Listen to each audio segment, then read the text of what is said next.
चंदन शर्मा। पहले इस बुलेटिन के मुख्य समाचार।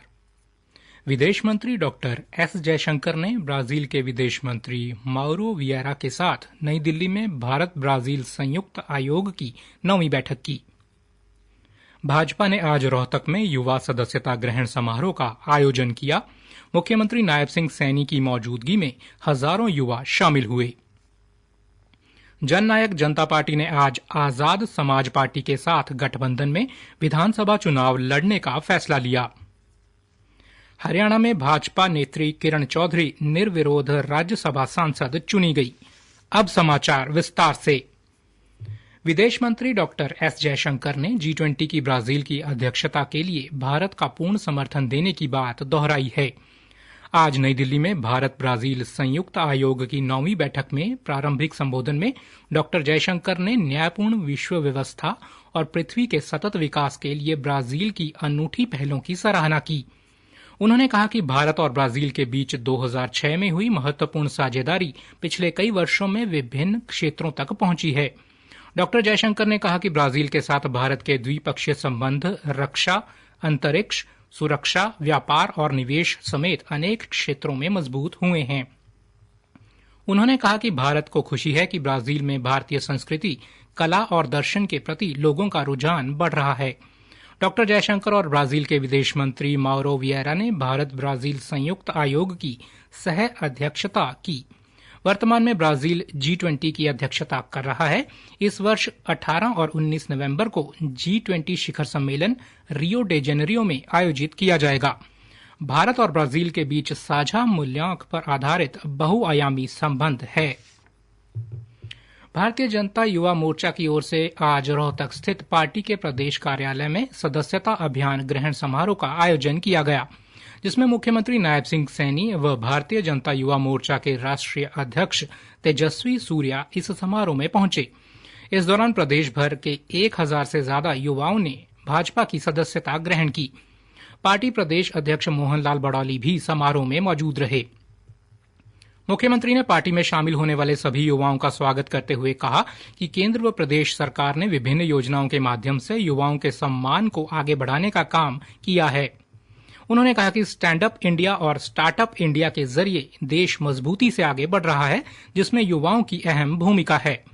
उन्होंने युवाओं से राजनीति में बढ़ चढ़कर भाग लेने की अपील करते हुए कहा कि हरियाणा में होने वाले विधानसभा चुनाव को लेकर युवाओं में उत्साह है। विधानसभा चुनाव के लिए पूरे प्रदेश में संकल्प वैन भेजी है, जिसके माध्यम से युवाओं से संबंधित जो भी सुझाव आएंगे उन्हें संकल्प पत्र में शामिल किया जाएगा। उन्होंने कहा, भारतीय जनता पार्टी के साथ जुड़ते हुए आप राजनीति के अंदर भी हिस्सा लीजिए। हमारा युवा खेलों के अंदर भी हिस्सा लेता है, राजनीति के अंदर भी आप जुड़ेंगे और जुड़ करके हिस्सा लेंगे। मैं तो उदाहरण आपके सामने खड़ा हूं कि मेरे परिवार की कोई बैकग्राउंड भी नहीं थी राजनीतिक। नहीं तो हम देखते हैं कांग्रेस के अंदर तो युवाओं का भविष्य भी अंधकार के अंदर रहता है। लाखों युवाओं का जीवन बर्बाद करने का काम एक कांग्रेस पार्टी ने किया है। भाजपा युवा मोर्चा के राष्ट्रीय अध्यक्ष तेजस्वी सूर्या ने प्रधानमंत्री नरेंद्र मोदी के 15 अगस्त को दिए संबोधन का खासतौर पर जिक्र किया, जिसमें सामान्य घरों के 1 लाख से ज्यादा युवाओं के राजनीति में आने की बात कही गई थी। तेजस्वी सूर्या ने कहा कि भारतीय जनता पार्टी में 90% युवा सामान्य परिवार से आते हैं। जननायक जनता पार्टी प्रधान महासचिव दुष्यंत चौटाला ने आज दिल्ली में प्रेस वार्ता करते हुए भीम आर्मी चीफ और आजाद समाज पार्टी कांचीराम के प्रधान चंद्रशेखर आजाद के साथ अपनी पार्टी का गठबंधन ऐलान किया। दोनों नेताओं की तरफ से जेजेपी और आजाद समाज पार्टी में गठबंधन की आधिकारिक घोषणा कर दी गई। इस दौरान दोनों पार्टियों के बीच सीटों के तय फार्मूले की भी जानकारी दी गई। जननायक जनता पार्टी और आजाद समाज पार्टी के बीच गठबंधन के तहत 70 पर जेजेपी और 20 सीटों पर आजाद समाज पार्टी चुनाव लड़ेगी। वहीं इंडियन नेशनल लोक दल के प्रधान अभय चौटाला ने मायावती की बीएसपी पार्टी से गठबंधन कर रखा है। इनेलो और मायावती की बीएसपी पार्टी गठबंधन के साथ चुनाव मैदान में उतरे हैं। प्रादेशिक समाचार आकाशवाणी चंडीगढ़ से प्रसारित किए जा रहे हैं। हमारे राष्ट्रीय बुलेटिनों और ताज़ा समाचारों के लिए आप हमारी वेबसाइट newsonair.gov.in पर लॉगिन कर सकते हैं। हरियाणा में भाजपा की राज्यसभा उम्मीदवार किरण चौधरी निर्विरोध सांसद चुन ली गई हैं। आज उन्हें रिटर्निंग अफसर साकेत कुमार ने राज्यसभा सीट से निर्विरोध सांसद का प्रमाण पत्र दिया।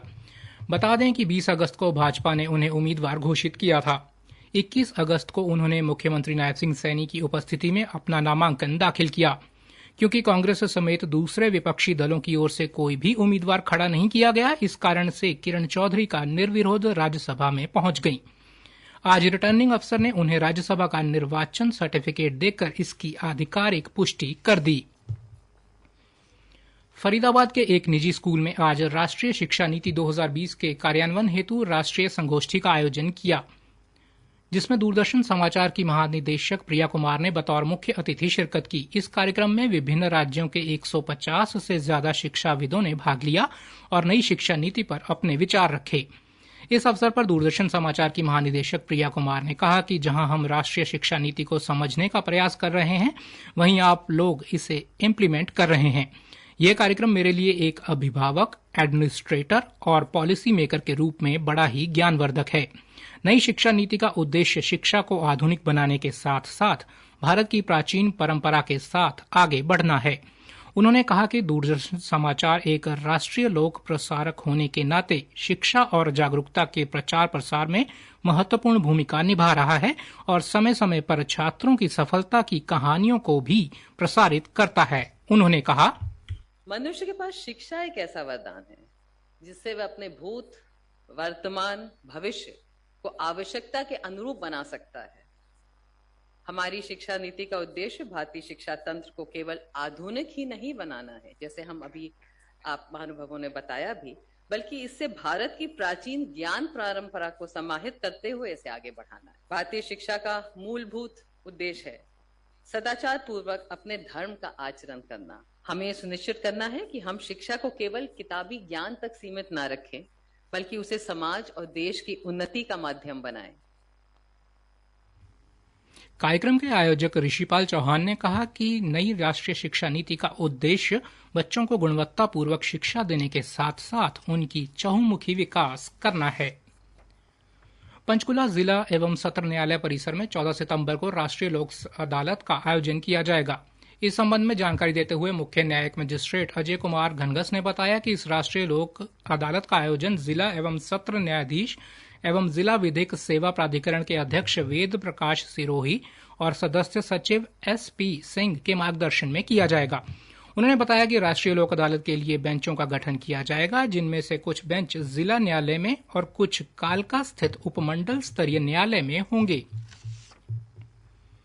सराय ख्वाजा फरीदाबाद के गवर्नमेंट स्कूल में जूनियर रेड क्रॉस गाइड्स और सेंट जॉन एम्बुलेंस ब्रिगेड के 39वें नेत्रदान पखवाड़े का शुभारंभ हुआ और नेत्रदान जागरूकता कार्यक्रम का आयोजन किया गया। कार्यक्रम के बारे में JRC एवं ब्रिगेड सदस्य छात्राओं को संबोधित करते हुए विद्यालय की जूनियर रेड क्रॉस और ब्रिगेड अधिकारी प्राचार्य रविंद्र कुमार मनचंदा ने कहा कि नेत्रदान पखवाड़ा देश के नेत्रहीनता निवारण अभियान के अंतर्गत चलाया जा रहा है, ताकि मरणोपरांत नेत्रदान द्वारा देश से दृष्टिविहीनता को समाप्त किया जा सके। कैथल जिला निर्वाचन अधिकारी डॉक्टर विवेक भारती ने कहा कि लोकतंत्र में हर मतदाता को अपने मताधिकार का प्रयोग अवश्य करें। इसके लिए प्रत्येक मतदाता यह सुनिश्चित कर लें कि उसका नाम मतदाता सूची में अवश्य शामिल हो। उन्होंने कहा कि जिस मतदाता का नाम मतदाता सूची में है, केवल वही अपने मताधिकार का प्रयोग कर सकता है। किसी मतदाता का नाम मतदाता सूची में है लेकिन उसके पास मतदाता पहचान पत्र नहीं है, तो वो निर्वाचन आयोग द्वारा 12 वैकल्पिक पहचान पत्र दिखाकर अपना वोट डाल सकता है। अंत में मुख्य समाचार एक बार फिर से। विदेश मंत्री डॉक्टर S जयशंकर ने ब्राजील के विदेश मंत्री माउरो वियरा के साथ नई दिल्ली में भारत ब्राजील संयुक्त आयोग की 9वीं बैठक की। भाजपा ने आज रोहतक में युवा सदस्यता ग्रहण समारोह का आयोजन किया। मुख्यमंत्री नायब सिंह सैनी की मौजूदगी में हजारों युवा शामिल हुए। जननायक जनता पार्टी ने आज आजाद समाज पार्टी के साथ गठबंधन में विधानसभा चुनाव लड़ने का फैसला लिया। हरियाणा में भाजपा नेत्री किरण चौधरी निर्विरोध राज्यसभा सांसद चुनी गई। प्रादेशिक समाचार समाप्त हुए।